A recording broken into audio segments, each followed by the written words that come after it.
Générasso. On va enchaîner directement avec la rubrique Générasso. Et ce soir, on est très honoré de recevoir Madame le maire. Alors Madame le maire, bonsoir et merci d'être rendue disponible pour cette émission. Bonsoir, bienvenue à Saint-Quentin. Merci. Avant, bien sûr, de parler de la date du 9 avril et la demi-finale du Main Square Festival, mais aussi le tremplin des Élysiques de juin 2015 et de 2016, déjà la deuxième édition pour un franc succès, j'aimerais revenir sur votre récente élection à la fonction de maire. Bien sûr, tout Saint-Quentin vous connaît, directrice du cabinet de Pierre André, puis élue en 2014, vous devenez la première femme maire de Saint-Quentin, si je ne m'abuse, en ce début d'année 2016. Alors quand on dit que la politique française n'est dominée que par des hommes, sous l'âge mûr, vous en êtes le contraire incarné. Est-ce que c'est simple d'évoluer dans ce monde si particulier quand on est une femme de 38 ans ? Excusez-moi, je donne votre âge. Je suis obligé. Finalement, quand on regarde le paysage picard, les trois principales villes sont administrées par des femmes. Amiens, Beauvais et Saint-Quentin. Donc c'est vrai. Ce n'est plus si étonnant que cela. Moi, dans mon parcours, le fait d'être une femme, ça n'a jamais été un frein. J'ai rencontré que des gens, que ce soit des hommes ou des femmes, qui m'ont plutôt encouragée. Donc j'ai eu cette chance-là. Par contre, au regard des témoignages que j'ai pu avoir à Saint-Quentin par un certain nombre de femmes, je me rends compte que ce n'est pas le cas dans chaque profession et pour chaque femme. Et qu'il y a encore du chemin à faire pour certaines d'entre elles. Et d'ailleurs, il y a un sujet pour lequel je m'investis, c'est la formation, l'enseignement supérieur pour les jeunes femmes, qu'elles se prennent en main, qu'elles osent se dire qu'un avenir est possible aussi pour elles, parce que dans leur tête, elles ne font pas forcément ce chemin-là partout, dans tous les quartiers. C'est vrai, mais justement, la transition, et vous mangez ma future question, puisque vous étiez en charge notamment de la politique de la ville, pour laquelle il y a un important volet culturel, je pense. Alors, est-ce que vous allez poursuivre la politique culturelle initiée par Xavier Bertrand ? Vous parliez de la politique d'études, mais est-ce que vous allez poursuivre également la politique culturelle initiée par votre prédécesseur ? Bien sûr, on a toujours essayé de faire en sorte que la culture soit à la fois de bonne qualité, mais qu'elle soit aussi accessible au plus grand nombre, et qu'on puisse pénétrer aussi dans les quartiers, et puis auprès d'un certain nombre de familles qui n'y ont pas accès facilement.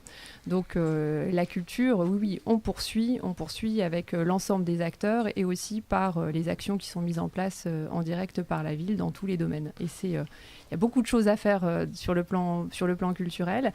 Je crois beaucoup aussi à la vulgarisation. Dans notre actualité, en ce moment, on a 2 grandes expositions. Une exposition autour de l'art déco, avec un certain nombre de mobilier aussi qui est tout à fait accessible, y compris aux enfants. Et puis, on a aussi une grande exposition Lego, autour du Lego et de Napoléon. Et c'est parfois par ces chemins détournés aussi qu'on peut arriver à faire partager soit des grandes dates de l'histoire, soit aussi de la culture d'une façon générale. Donc, il faut parfois avoir un point d'accroche assez intéressant pour accueillir le plus grand nombre. Absolument. Et vous pourriez faire la rubrique feedback, puisque vous parlez de Napoléon et Compiègne, finalement, la ville napoléonienne par excellence. Avec un très beau château, absolument. Effectivement, à Compiègne. Si vous voulez la faire, on veut bien, parce qu'on cherche à remplacer les Grecs. Alors, justement, pour continuer sur la culture, Madame le maire, il y a les Élysiques qui nous accueillent ce soir au sein du garage de Valérie. C'est il me semble, une belle association compiègnoise qu'on interviewera après vous, qui va réaliser cette année 2 gros rendez-vous musicaux, le 9 avril, donc très bientôt avec la demi-finale du tremplin Main Square Festival, et en juin avec le tremplin Les Élysiques. Est-ce qu'on peut vous demander pourquoi vous avez envie de soutenir cette association ? Parce que c'est des gens qui sont des passionnés, qui sont prêts à donner du temps pour la culture de bonne façon, qui sont aussi très compétents dans ce qu'ils font. Et tout de suite, quand ils sont venus nous voir la première fois, on savait qu'ils avaient vraiment toutes les qualités pour réussir, et ils sont allés au-delà encore de ce qu'on pouvait imaginer. Mais c'est fabuleux, vous avez retrouvé une commerciale, les Élysiques, avec vous. Justement, si on revient un petit peu sur l'histoire des Élysiques, il me semble que vous avez profité de la journée des Élysiques en juin 2015. C'était déjà dans votre fonction d'élu ? C'était plutôt dans votre fonction de maman, en famille ? Pourquoi vous êtes venu les voir ? Un peu les deux, finalement. En tant que citoyenne de Saint-Quentin, d'abord. En tant qu'élue aussi. Quand il se passe un événement d'une si grande ampleur que ça dans la ville, puisque ça se passait sur les Champs-Élysées, en extérieur, avec une grosse infrastructure. Je connais l'investissement qu'ils ont eu pour faire de cet événement une réussite. Donc c'était important d'être à leur côté. Donc à la fois pour les soutenir, mais aussi pour profiter, puisque c'était d'une grande qualité aussi artistique, et ils nous ont offert un bel événement. Génial. Vous doutiez de l'ampleur du projet en 2015 avant de le vivre ? Non, parce que je connais individuellement les personnes qui sont à la tête des Élysiques, et même si jamais rien n'est facile et qu'on peut avoir des aléas, en tout cas, j'étais certaine qu'ils pouvaient y arriver. Et alors justement, c'est les aléas, toutes les associations connaissent, tous les projets les connaissent. Quand ils sont venus vous voir pour ce projet d'avril 2016, avec 2 mois d'avance, pour un projet un peu fou mais qui va aboutir, qu'est-ce que vous en avez pensé ? J'étais très contente de les revoir et d'apprendre qu'ils allaient poursuivre une année supplémentaire. Vous savez, en fait, dans une ville, il y a les actions que peuvent mener la ville, mais on a besoin aussi d'une sorte d'effervescence et d'un dynamisme de la société civile. Et ça, c'est extrêmement important de savoir qu'on a un certain nombre d'habitants qui aiment leur ville, qui ont envie de faire partager leur passion et qui sont capables, en tant que bénévoles aussi, de consacrer du temps, quelque part aussi un petit peu pour leur ville. C'est vrai. On vous retrouvera donc dès le 9 avril pour la demi-finale ? Oui, évidemment. Alors sachez qu'on refait une émission le 9 avril, donc si vous voulez nous faire l'honneur de votre présence, il n'y a pas de problème. Et au mois de juin, j'imagine, pour les événements des Élysées, ils vous ont déjà prévenu également. Déjà prévenu, j'ai retenu la date évidemment et je serai vraiment ravie de découvrir. Je crois qu'il y a de belles têtes d'affiches qui vont arriver et ça nous fait vraiment plaisir à Saint-Quentin. Je ne sais pas si vous ont mis dans la confidence, mais il y aura au moins une belle surprise qui sera annoncée peut-être aujourd'hui, peut-être le 9 avril, peut-être plus tard. C'est pour maintenir le suspense. Est-ce que vous souhaitez un mot pour conclure, pour redonner un petit peu recentrer sur autre chose, sur la culture en général, sur les Élysées, sur ce que vous voulez. On vous laisse le mot de la fin. Écoutez, ou sur Saint-Quentin, ou sur Saint-Quentin, qui manque parfois un petit peu de notoriété, mais qui mérite vraiment d'être découverte. C'est une ville très chaleureuse où on a des gens qui ont du cœur et qui sont capables de mener beaucoup d'actions. Donc c'est une ville qu'on aime et qui mérite vraiment d'être connue. Écoutez, je vous fais une proposition ce soir. Si vous avez besoin de couverture radio, on est là. Écoutez, on va prendre les adresses à la sortie de la réunion et on saura s'en servir. Merci à vous et merci pour cette invitation. Merci pour votre présence. Et on poursuivra donc avec les Élysées ce soir, représentés par Amédée, Ophélie et Marie. Merci Madame le maire. Si vous voulez rester avec nous, vous êtes bien sûr la bienvenue. Merci à vous. Et puis si vous avez besoin de partir, n'hésitez pas à revenir.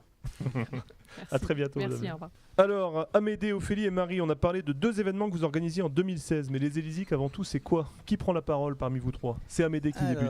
Pour les Élysées, c'est un festival de musique Quentin dans ce merveilleux cadre des Champs-Élysées. D'où le nom, Élie pour Élysée et Zik pour musique. Donc les Élysées. Pas mal joué ça. Je sais, on est très fort. C'est pas mal joué. Donc les Élysées, c'est 5 événements en un. Donc le premier, c'est un concert gratuit avec un artiste de renom.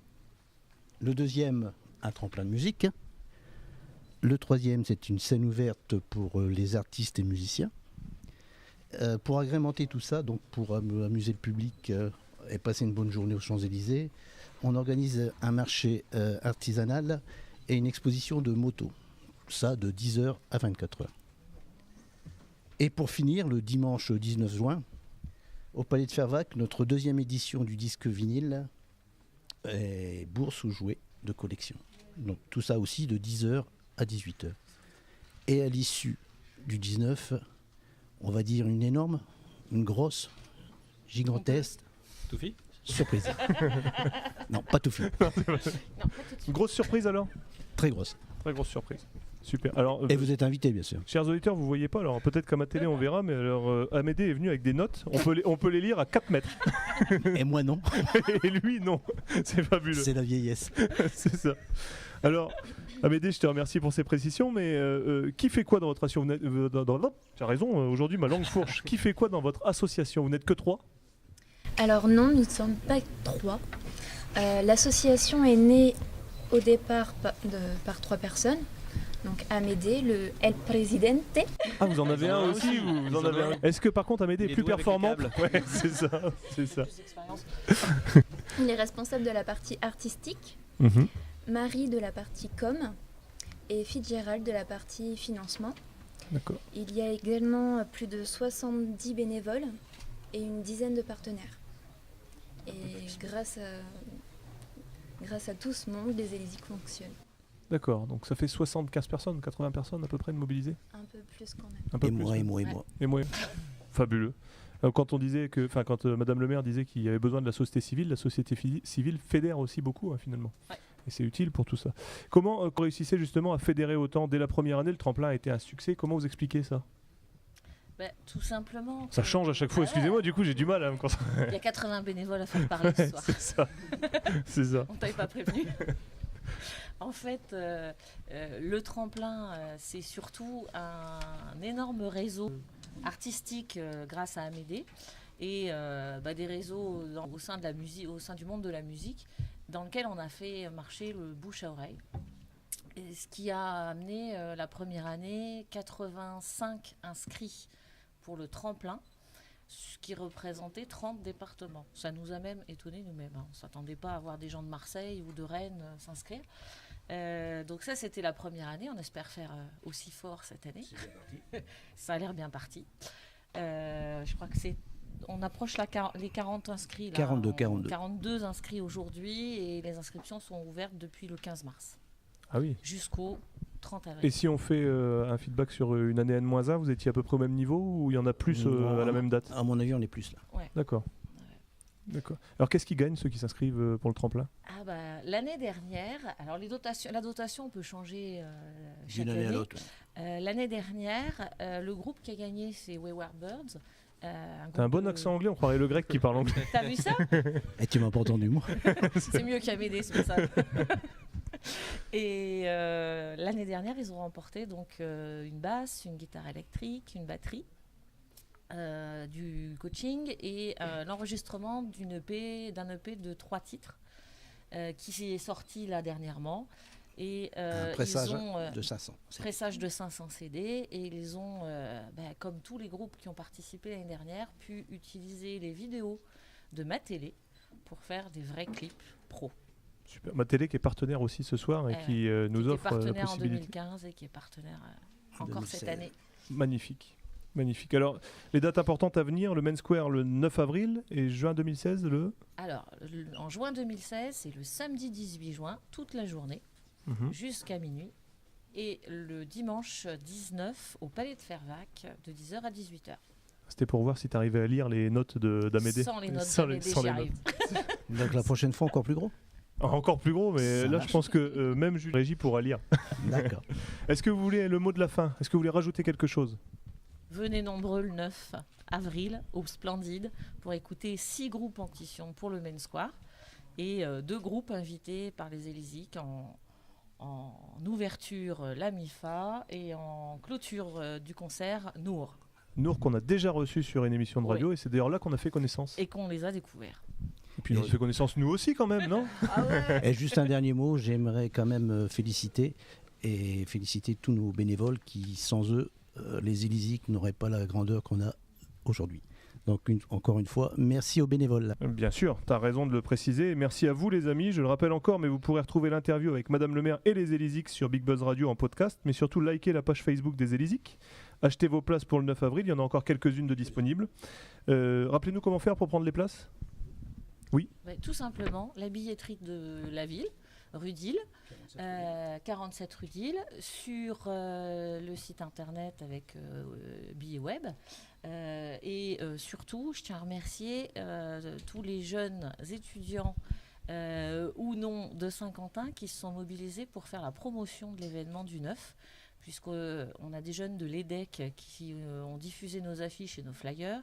On a des jeunes alternants de chez Proméo qui l'ont fait également. Et tout le monde a pris... on leur offre la possibilité d'utiliser les Élysiques et les projets que montent les Élysiques et ils les utilisent super bien.